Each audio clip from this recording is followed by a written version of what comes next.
and I am just absolutely emo over Gansey, so there's that. Hey friends, it's Lex at LexReads. Welcome back to my channel. Today we're doing a long-awaited video. Oh, gotta grab the book. I'm grabbing it. I just finished a couple days ago The Dream Thieves by Maggie Stiefvater, and might I just say, wow, it's a lot of feelings. I know it's been a few months. We took a couple months off from my Raven Cycle journey, but we're back into it today. As per usual, how these videos go, in case you don't know, I vlogged it, so we got some vlog clips. Also, I didn't vlog the first half of it, so it's like I sat down and chatted about the first half, and then it's vlog clips. And then we're going to sit down and talk about my thoughts. So without further ado, we're just going to get on into it. Just going to do it. I am 28 pages into The Dream Thieves by Maggie Stiefvater. It's great. I have so many questions.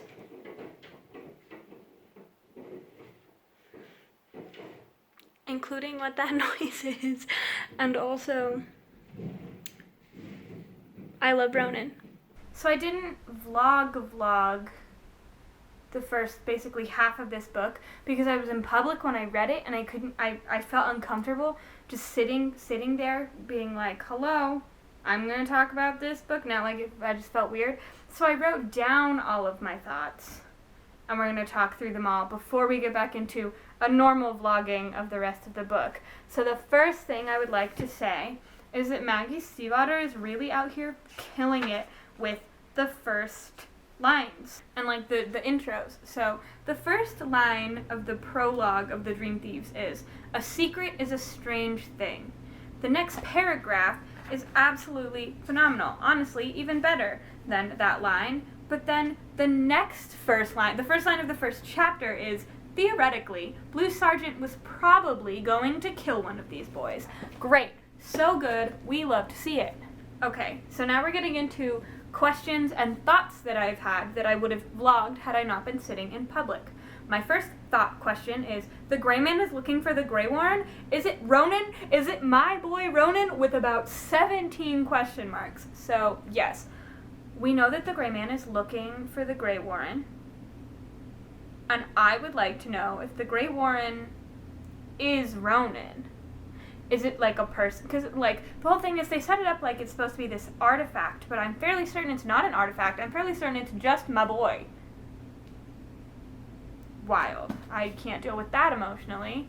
They better not kill Ronan. I mean, I know that even if they do kill Ronan, he can't be dead because I know a couple more spoilery things that I've accidentally managed to pick up since I read the first book in April. I've gathered a couple more things. At this point, I know 100% that I wasn't making it up. Ronan and Adam do end up together, and he ends up having the farm. Oh, yes. This quote from page 37, Ronan, could you be any more of a like pining disaster gay for your friends? Me too, boy, because I also do the thing where I just like pine for all of my friends. But this quote it's from page 37, and it's, he hadn't realized yet that Gansey could persuade even the sun to pause and give him the time. What a way to describe your friend. Like, wow. Oh, and then I go on to say, oh wow, what a nice thing for me to have written. This is like more coherent than I expected any of these notes to be. I wrote, Ronan describes Gansey with a kind of baseless wonder that he probably doesn't deserve. I stand by that. The next thing is, I'm on page 38, and if I had any questions about whether or not Ronan is a gay icon, they're answered now. And then, did he just call Gansey baby? With 2 question marks. I don't remember that happening at all, so we're gonna go read it. He does call him baby. I forgot that happened. Okay, I'm just gonna read like the little section before that happened. So, the truth was that Ronan didn't understand the process very well himself. He knew it had something to do with how he fell asleep. The dreams were more pliable when he drank, less like taut anxiety and more like taffy, susceptible to careful manipulation until, all at once, they broke. He was about to say this, but instead what came out of his mouth was, "They're mostly in Latin." Beg pardon? They've always have been. I just didn't know it was Latin until I got older. Ronan, there's no reason for that, Gansey said sternly, as if Ronan had hurled a toy on the floor. No shit, Sherlock, but there it is. Is it your thoughts that are in Latin? Or the dialogue? Do other people speak Latin in them? Like, am I in your dreams? Oh yes, baby. It amused Ronan to say this a lot. He laughed enough that Chainsaw abandoned her paper shredding to verify that he wasn't dying. Ronan sometimes dreamt of Adam too, the latter boy sullen and elegant and fluently disdainful of Dream Ronan's clumsy attempts to communicate. Yeah. Disaster gay. Me too. Why is Ronan so relatable? Moving on. Next note is, did this bitch, Red Gansey, really just fucking call the dollar store the bourgeoisie playground? Okay, yes, remembering that scene, rich people? I love the dollar store, and I mean, I get that middle class is, like, still the bourgeoisie, like, middle class is by no means the proletariat, but, like, fucking rich people, man. Why are they like that? Okay, moving on. I feel like Blue would also feel, like, I feel like she would hear Gansey say that and then, like, throttle him. Blue probably was going to kill one of those boys, and if she heard him call the dollar store the bourgeoisie playground, I feel like it might be Blue. Honestly, Adam, though, too, like, what the fuck? Okay. Wow, I'm just coming for myself in these notes. I don't know what prompted this one, but it says, I too sometimes realize that my friends are real, attainable people and want to punch walls. This next note literally just says page 75. What? Oh, I hit the, I'm sorry, I hit you. Oh, okay. Okay, it's the end of a chapter. There's only like a paragraph, so I'm just going to read the whole thing out loud. All the whimsy of Dollar City was ruined. As Gansey led the way out, Noah said to Ronan, I know why you're mad. Ronan sneered at him, but his pulse heaved. Tell me then, prophet. Noah said, it's not my job to tell other people's secrets. That is a good closing of a chapter. I don't really know what was significant to me about page 75, but... Oh, yep, no, that wasn't an O about page 75. I think I would have to reread the chapter. I don't know why that was significant. I wish I had written more than just page 75. Page 86, let's talk about smudging, is what my note says. So, smudging, last I checked, and by last I checked I mean I'm fairly fucking certain that Blue and her family are not Native American, and therefore shouldn't be smudging. Smudging, as an act, is cultural appropriation. There are a lot of ways to cleanse that aren't smudging, and it just kind of bothered me. Oh, yes. This note says, I've had Matthew for 1 page, and I too am now plagued by nightmares of something happening to him. Meaning, I would protect Matthew with my life. I love him. He's a precious boy, and he should be protected. Seems like Ronan and Declan and maybe everyone else and I are all in agreement. Okay, this next line, we're going to talk about it a little bit, says, at this point, I've met Kavinsky like thrice, and I don't dislike him, with about 4 question marks. I feel like I'm supposed to dislike Kavinsky, but I don't. Like, I just think he's interesting. I want to know more about him. I would like to meet this Kavinsky more. I would like to have an entire chapter from his perspective. I would like for him and Ronan to have, like, a bigger moment. They, like, had a moment. I'm intrigued, and like I said, I feel like it's set up where I'm not supposed to like him. I might be wrong, because like I said, I haven't read these books, so maybe he ends up being, like, an integral member of the books, and I'm, like, supposed to sympathize and care about him. I already kind of do, so... This one literally just says, Adam describing Ronan as savagely handsome. BRB crying. Mood. They've got this, like, weird, suppressed homosexual urge thing going on where they both like look at each other and they're like, wow, but like neither of them I don't think have like really lived, like, I mean, Ronan might have genuinely dealt with the fact that he like is attracted to Adam, but I guess maybe I am projecting religious guilt onto Ronan. I was raised Catholic, so dealing with the religious guilt was a thing that I had to like do for a while. At this point I don't feel that anymore, but Ronan so obviously does. He's still like actively religious, and I mean, if he has an issue with witches and psychics, you would think that he would also have some kind of hang up about the fact that he's gay. I don't know. On page 135, we finally got one of my questions from the first vlog answered, which was, did Ronan try to kill himself? Because, you know, there's that scene where Ronan, like, disappears in the middle of the night and Gansey and Noah freak the fuck out and, like, go hunting, and Gansey finds him at the church, and Ronan and him have this weird interaction that's really vague where he was like, I thought, you know, and Ronan was like, I told you that wouldn't happen again. And I was like, I think he maybe tried to kill himself. We find out on page 135 that he basically had a fight with a dream thing and almost died from it. So, in a way, he kind of did almost kill himself, because the things from his dreams, at least at this point, it is my understanding, that obviously the things from his dreams come from his subconscious. So anything that would hurt him in his dreams, it's like technically him hurting himself because it's his subconscious projecting the thing. But it wasn't like an intentional, like he didn't try intentionally, actively, with thoughts to like hurt himself, but his own creation, a part of his brain, was what hurt him and almost killed him. So in a way, yes, and in a way, no. But I was afraid that he straight up just, you know. So I'm glad that's not what happened, because that would have made me sad. And my last note before we can go back to just vlogging this like normal is literally just, Ronan's dad dreamed his mom, ... and the cows.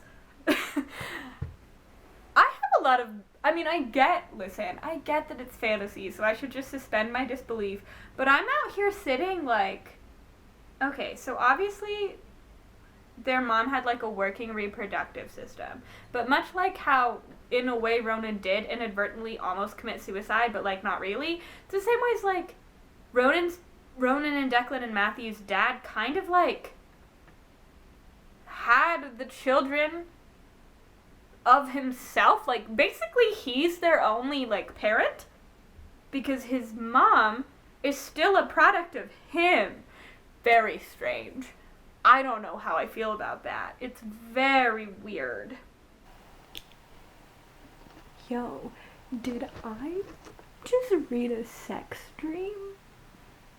But like really poetic and very beautiful of Ronan's? Because I feel like I did, and I think I have to reread that chapter. So I had to look up what the Latin meant, because your girl doesn't speak Latin, in case you were wondering. So in Ronan's dream, Adam said, I know what that is, and Kavinsky said, I know what you are. Yes? I literally just googled it, so it's kind of sad that I've already maybe forgotten. I'm about 98% sure that's right. I feel like I could sit down and like analyze just those 2 pages.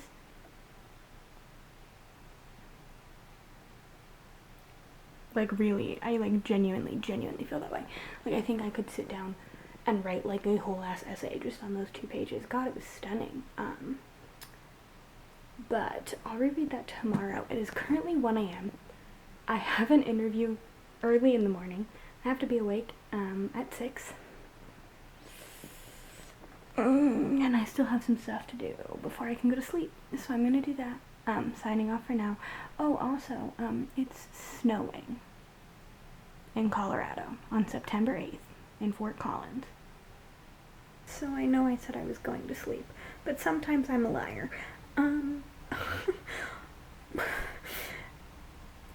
first of all, I would do anything to protect Noah, even though he's dead, so, I mean, I guess there's really not anything I could do to protect Noah, but I also would have kissed Noah, and also, my heart hurts for both of them. It's fine. Okay, now I'm actually going to sleep. Good night. Yo, the trip to Gansey's parents' house, whack. Ronan being a damn idiot, absolutely whack. I don't know what possessed him to be an idiot, but he was, and here we be, and I still like Kavinsky, so, well, I just read the line, Ronan never took my car, and made this face. Because big yikes. Oh god. Hopefully Ronan learns how to dream things better.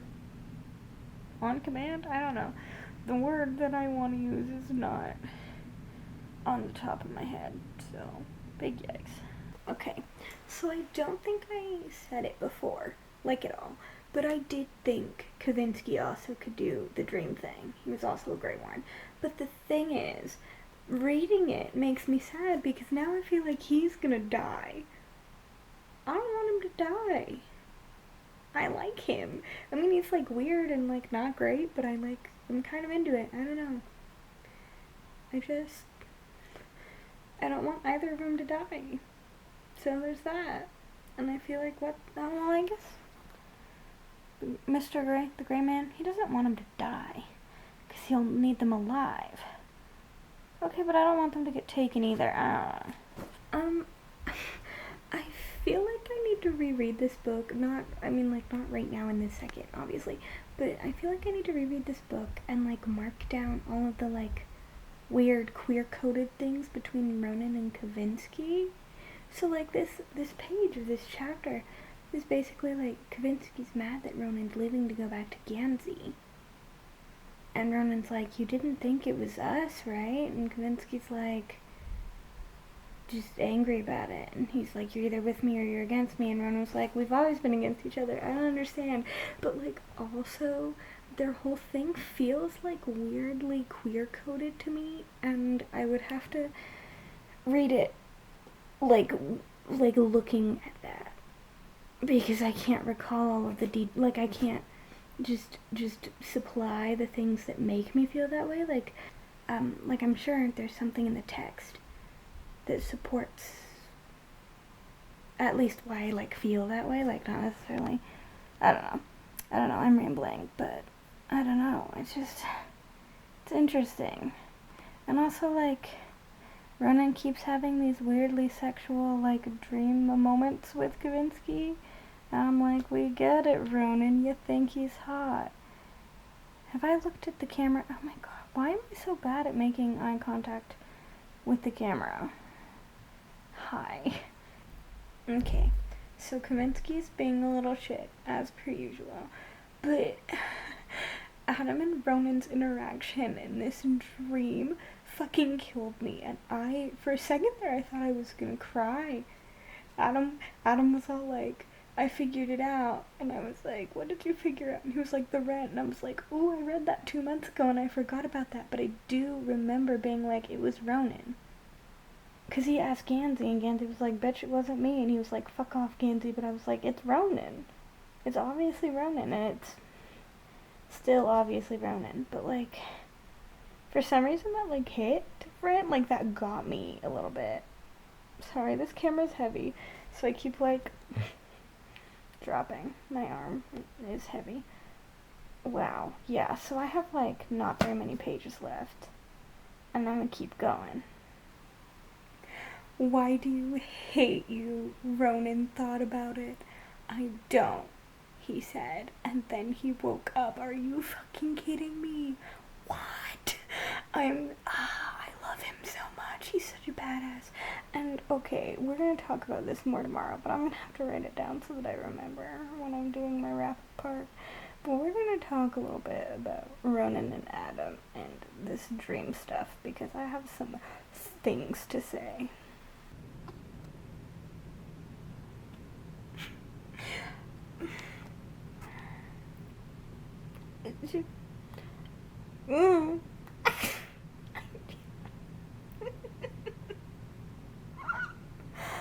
So, yeah.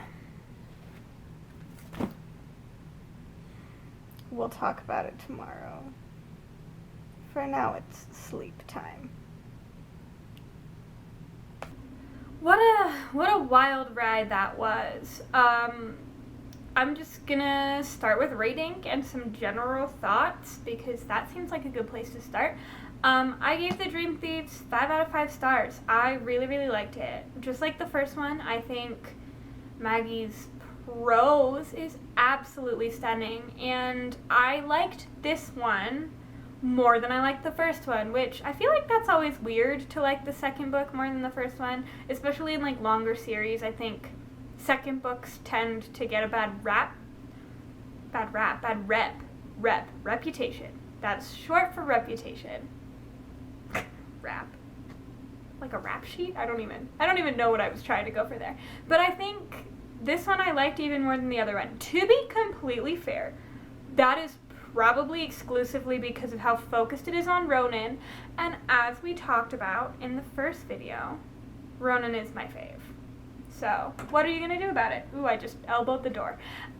Yes, 5 out of 5 stars. Loved getting to know these characters a little bit more, specifically Ronan. Okay, so my friend, Sophie, who is in love with the Raven Cycle, she kept asking me when I was reading it, have you gotten, like, have Adam and Gansey gone to Gansey's parents' house yet? Have Adam and Gansey gone to Gansey's parents' house yet? And I was like, no, I will tell you when it happens. And I feel like that scene didn't affect me the way that I wanted it to do. I love Adam. Like, I absolutely adore Adam. I, like, saw Adam and was like, this is the one I'm going to project onto. And then did. So he has a really, really soft place in my heart. I love him. He's kind of being a little jerk sometimes, but aren't we all? That whole moment when, like, everything went black and he was, like, having visions and he was, like, having a moment, and then he, like, figured some of his shit out. That was a really cool moment to me. Adam and Gansey's fight gave me deep sadness because I totally understand where Adam is coming from. Like, really, really deeply and viscerally, I totally understand why Adam is so upset in that moment. I think they both said some things that they shouldn't have, and it absolutely broke my heart when that fight, like, culminated, and then Adam left, and then he, like, had acute memory loss, and then, like, was wandering down the highway. That poor boy, he needs a damn hug. Ooh. But yes, so that was happening, and then also, I know I mentioned this during my vlog clips, but am I the only one who feels like Ronan and Kavinsky's relationship, I don't want to call it a friendship because I don't necessarily think that they're friends, felt so queer-coded to me? Kavinsky's character felt so queer-coded to me, and like I said in the vlog clips, I think I would have to sit down and reread this book and, like, peel that apart to be able to tell you, like, why I feel that way. But as someone who actively reads and enjoys queer literature because I'm a queer person, I just was reading him and I was like, this boy reads very queer to me, like, very LGBT. He reads a little bit bi, maybe gay, like, I don't know, but it, like, added this interesting, like, layer of, like, tension to all of their interactions. And I really, really wanted Kavinsky to get out of this damn book alive, but we'll get there in a minute. Ronan learned a lot about himself in this book, and about being the Grey Warren and what it means, and how to use his magic, for lack of a better word. We're going to use magic because I feel like that's what it is. It's like dream magic. He learned a lot about himself, both, I think, interpersonally and also, like, very technically. I'm just so emo about Kavinsky. I'm just so upset about it. I really liked Gansey. Also, I feel like I gotta address it because critical reading is important. I've seen a lot of people, before I started the book, I had seen a lot of people, specifically on like TikTok, talking about how these books are racist. And I think in this one, when they talk about the Dream Thieves specifically, they always talk about Gansey because he's Bulgarian, I think. That sound right? Is it Bulgarian? But he's like a mobster's son, and he's like, it's, basically they were like, it's like a stereotype of Eastern European, like mobster-esque, like that kind of caricature, which I definitely can see, and I understand how that could totally be offensive, especially, I'm obviously not East European, even a little bit. There's not a single ounce of this blood that is Eastern European, so I cannot speak to that. I think it's really important to be critical of your reading. However, I don't think that it's fair to, cancel. I just feel like in this circumstance, calling to cancel this series because there's some problematic shit. I don't know. Cancel culture it's a whole bag of worms. I can make an entire video on cancel culture. And how in some regards it's great, and in other regards I'm like, can we calm down? Yes, I understand where that can be an issue and where that's uncomfortable and a little bit offensive. Also being said, I think if you critically read books, it's okay to like things with problematic elements. Moving on. I loved Gansey. I loved him. I loved him with my whole heart, and I'm a sad human. I didn't realize just how much I loved him until he died, and then I was like, no, not Gansey. So my thing about Gansey is that he's an unlikable character, but if you know anything about me, you may know that some of my favorite characters are unlikable characters. In the All for the Game series, one of my favorite characters my favorite character is Andrew, and he's a whole can of worms, but I also have a deep love of Aaron, who is an asshole. So sometimes characters that are written to be unliked, I fall in love with them anyway. I have this weird someone's gotta love them syndrome, and I like Gansey, and I'm mad that he died, and I feel like I'm not gonna get over it anytime soon. Oh, let's talk about Blue and Adam and Blue and Gansey, because we all been new that Adam and Blue were not going to make it through the whole 4 books, specifically because we've been new that Adam and Ronan end up together, which we'll get to in a second because I have some things to say about that. But before we even, I hit the door again. Before we even get into that, Adam and Blue's, I'm going to call it a breakup scene, that one hurt me. Because they, once again, both said things that I, didn't want to talk about. I was like, I don't want to address that this is happening. It's making me a little bit uncomfy. They're fighting. Blue's whole, it was never gonna be you, it's never gonna be, that hurt me, it hurt me.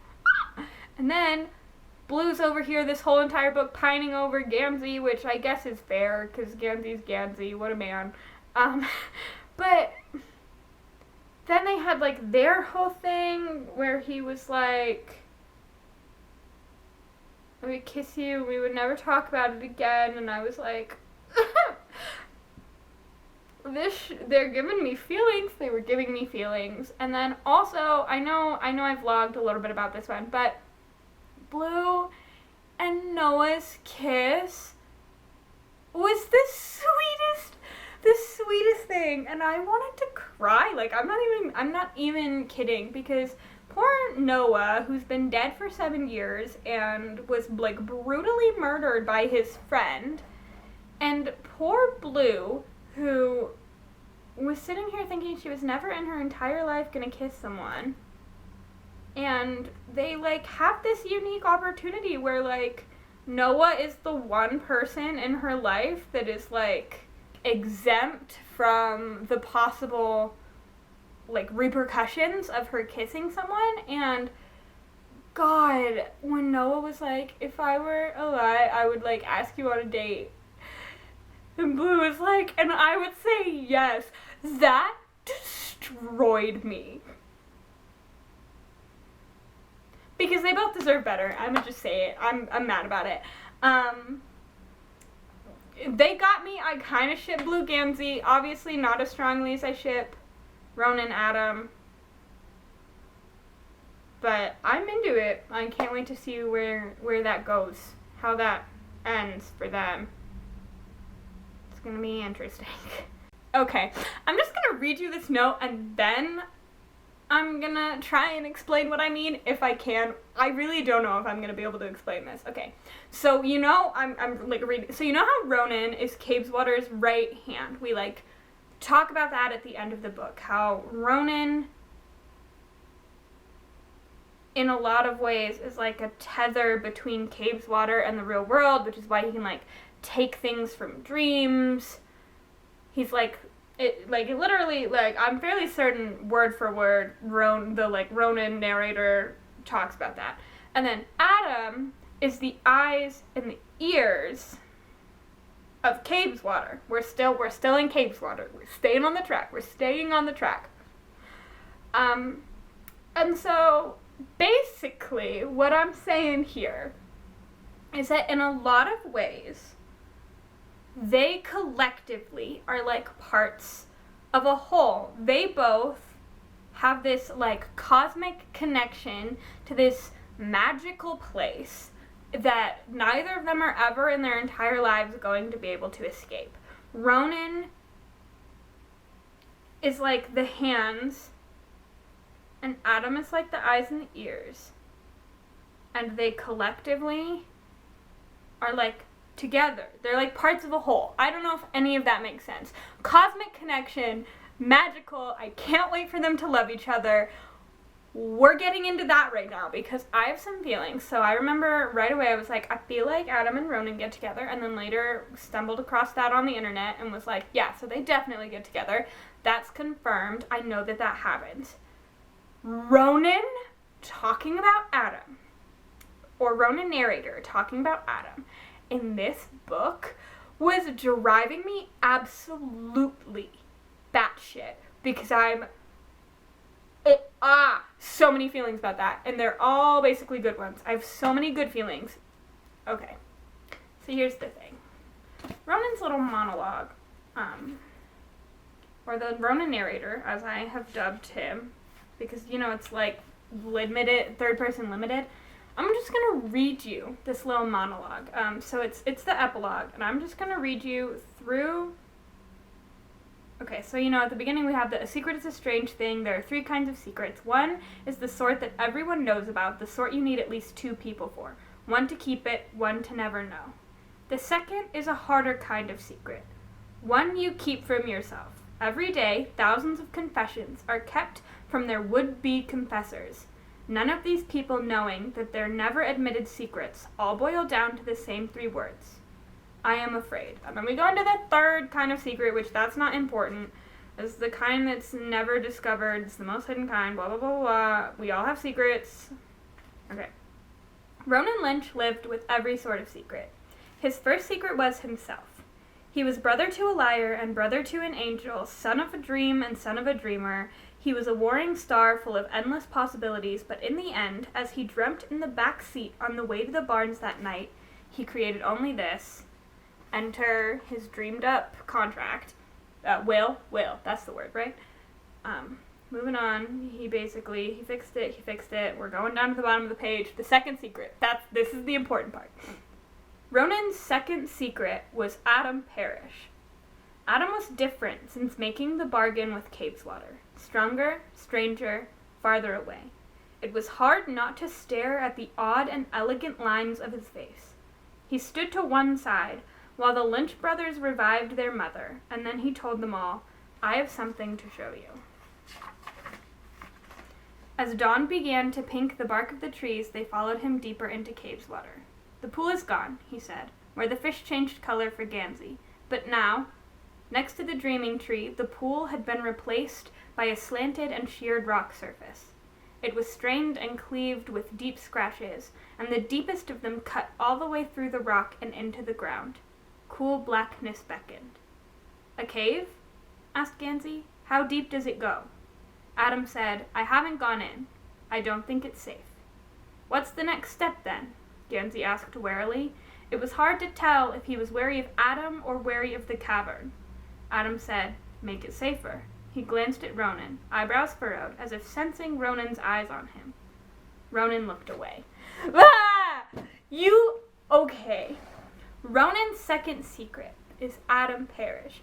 The kind of secret that you don't even know about. So, this boy's over here, pining over one of his best friends and not even really knowing that he's doing it. And so we're going to chat for one brief second about the fact, the scene that I talked about in my vlog, as it felt like a sex dream to me, reading it.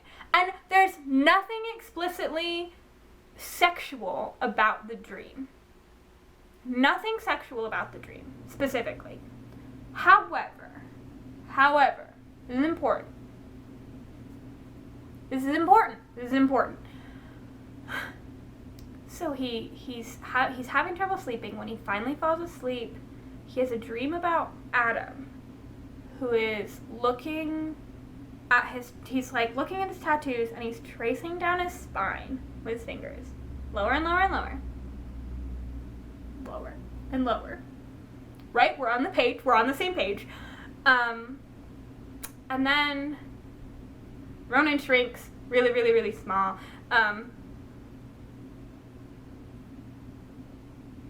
He makes his comment. I don't remember what it meant in Latin. I talked about it in the vlog.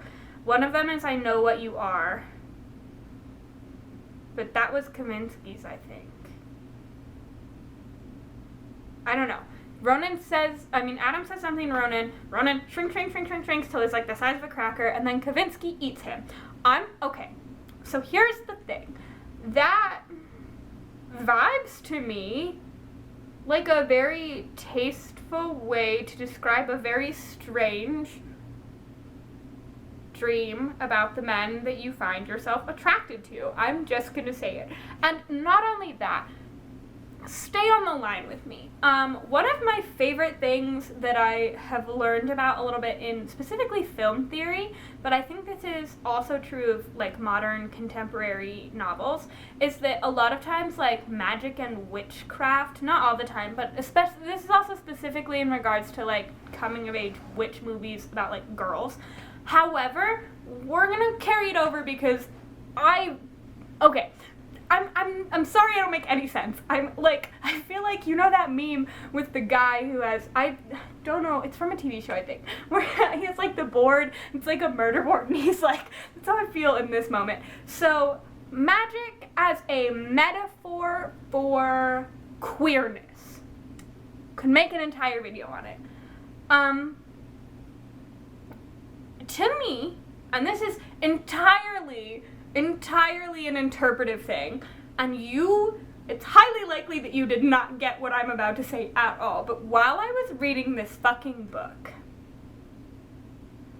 I'm seeing Ronan and Adam, who are both LGBT plus men. Ronan is gay. Adam, I'm gonna assume, is bisexual because he very much was genuinely interested in Blue. So we're gonna say bisexual just for the ease of speaking. Both queer men, both of whom have this magic. Magic is often, especially in contemporary media, specifically film, often looked at as a metaphor for the queer experience, learning about the magic, that's the whole thing. Ronan's relationship with Kavinsky then, we're going back to Kavinsky, who also got the magic. Are we on the line? Are we on the path? Maybe this is why I feel like Kavinsky is queer-coded. So Kavinsky teaching Ronan about magic and how to mechanically do the things that they are both capable of doing. That they are different and they are special, and they have this entire other aspect of themselves that is like different from the realm of normal. Kavinsky basically sits Ronan down and kind of aggressively teaches him how to learn and deal with and do these things that not very many other people can do. On top of that, we got the weird sex dream. And on top of that, not only does Kavinsky teach Ronan a lot about like their magic, he also inadvertently, is that the word I want to use? I don't even know. Teaches Ronan a lot about himself interpersonally as a human being. I rest my case. Magic is a metaphor for queerness. There it is. Let's chat about it. If you have anything to say about my rant that made zero sense, we can talk about it down below. Do I have any predictions that come specifically out of this book? No. I don't think so. So that's all we've got. I cannot wait to dive into Blue Lily Blue. Hiccups. But for now, I have a couple of other things on my plate before I can get into that. If you have not read The Dream Thieves by Maggie Stiefvater, highly recommend it. If you would like to talk to me about it, please go down in the comments. Let's chat. I'm down. This was a blast. I will see you in the next video. Yeah. Go team.